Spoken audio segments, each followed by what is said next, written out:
हुजूर नबी करीम के विसाल के बाद हजरत फातिमा के रंजो गम में इजाफा होता चला गया, जिसकी वजह से अब की तबीयत रोज बरोज गिरती चली गई। अब अक्सर और बेशतर रोजे रखने लगे, अक्सर इबादत में मशगूल रहने लगी। इसके अलावा घर में बच्चों और शौहर की जिम्मेदारी मिली, जैसे अपने हायत एहसन तरीके से निभाने की कोशिश करने लगी। हजरत अबू बकर सिद्दीक को जब अब की अलालत की इत्तला मिली, अब इयादत के लिए तशरीफ लाए। हजरत सैयदना अबू बकर सिद्दीक की ज़ौजा हजरत अस्मा बिन्त अमीस हजरत सैयदना फातिमा जहरा के अच्छी दोस्तों में शुमार होती थी। हजरत इमाम जफर से मनकूल है, हजरत सैयदना फातिमा जहरा ने एक रोज़ हजरत अस्मा बिन्त अमी से फरमाया कि मुझे ये बिल्कुल अच्छा नहीं लगता जिस तरह आजकल की औरतों का जनाजा ले जाया जाता है, उनके ऊपर एक चादर डाल दी जाती है, इससे पर्दा नहीं होता, औरतों की जसामत दिखाई देती है। हजरत अस्मा बिन्त अमीस ने फरमाया, मैंने हबशा के लोगों में देखा है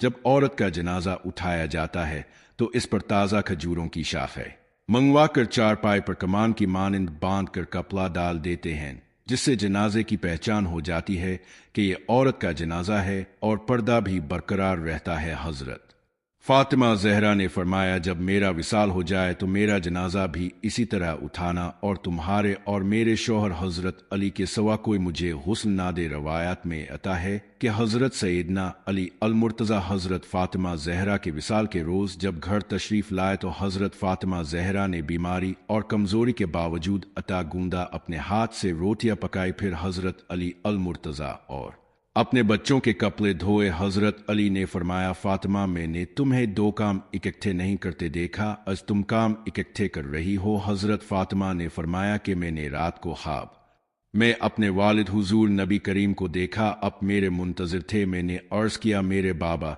जान अब की जुदाई में निकल रही हूँ। अपने फरमाया, फातिमा मैं तुम्हारा इंतजार कर रहा हूँ। बस इस ख्वाब के बाद मैंने जान लिया कि मेरा इस दुनिया में ये आखिर दिन है और मैं इस दुनिया से पर्दा फरमाने वाली हूँ। मैंने ये रोटियां इसलिए पकाई हैं कि कल जब अब मेरे गम में मुब्तला हो तो मेरे बच्चे भूखे ना रहे, और कपड़े इसलिए धो दिए हैं कि मेरे जाने के बाद कौन कपड़े धोएगा।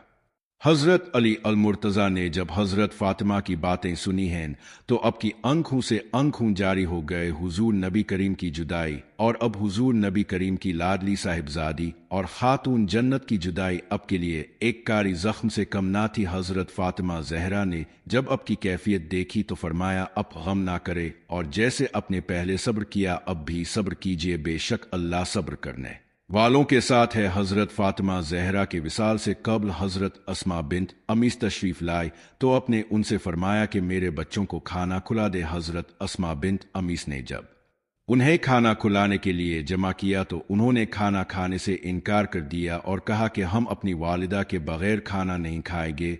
और इसी दौरान हजरत अली अल मुर्तज़ा तशरीफ लाए। उन्होंने बच्चों को उनके नाना महबूब खुदा हुजूर नबी करीम के रोज़ा मुबारक पर भेज दिया और अभी कुछ देर ही ना गुजरी थी कि बच्चे फिर अगी हजरत अली अल मुर्तज़ा से कहने लगे कि हमें हमारी वालिदा का आखिर दीदार करने दीजिए। हजरत सैयदना फातिमा जहरा ने इशारा से हजरत अली अल मुर्तज़ा को कहा कि उन्हें अनी से हजरत अली अल मुर्तज़ा ने दरवाज़ा खोल दिया और बच्चे बेकरार हो कर माँ के सीने से लाचिम गए। अपने उन्हें प्यार किया, उन्हें दुआ देते हुए एक मर्तबा फिर हुजूर नबी करीम के रोज़ा मुबारक पर भेज दिया। बच्चों के जाने के बाद हजरत फातिमा जहरा ने अल मोमिनीन हजरत सलमा जो कि इस वक्त अब के पास मौजूद थी, उनसे कहा कि वालिदा मेरे हुस्न के लिए पानी का इंतजाम कर ले ताकि हुस्न कर सिक्कों।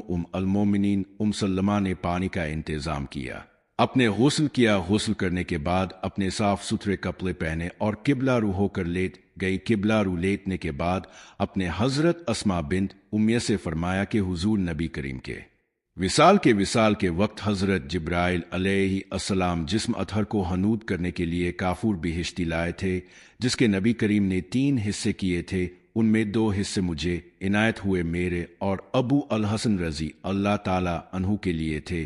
तुम इसमें एक हिस्सा ले लो, दूसरा हिस्सा अबू अल हसन के लिए संभाल कर रखो। हजरत अस्मा बिन्त अमीस के जाने के बाद अपने हुजूर नबी करीम की उम्मत के गुनहगारों के लिए दुआ फरमाई और बच्चों के लिए दुआ फरमाई। फिर अपने कलिमा पढ़ा और अपनी जान अफरीन के सुपुर्द कर दी। सही रवायत के मुताबिक अब के फरमान के मुताबिक हजरत اسما بنت امیس نے حضرت فاطمہ کو غسل دیا، جبکہ غسل کا سامان حضرت علی المرتضیٰ نے انہیں دیتے رہے۔ اپنے 3 رمضان المبارک 11 ہجری کو دنیا فانی سے کوچ کیا۔ باوقت وصال اب کی عمر مبارک 29 برس تھی۔ حضرت فاطمہ زہرا کے جنازے سے متعلق کئی روایات ہیں۔ روایات کے مطابق حضرت ابوبکر صدیق نے اب کی نماز جنازہ پڑھائی۔ کئی روایت کے مطابق حضرت علی المرتضیٰ نے اب کی نماز جنازہ پڑھائی۔ ائمہ دین کا اس بات پر اتفاق ہے کہ اب کی نماز جنازہ حضرت ابوبکر صدیق نے پڑھائی۔ اب کا جنازہ اب رضی اللہ تعالی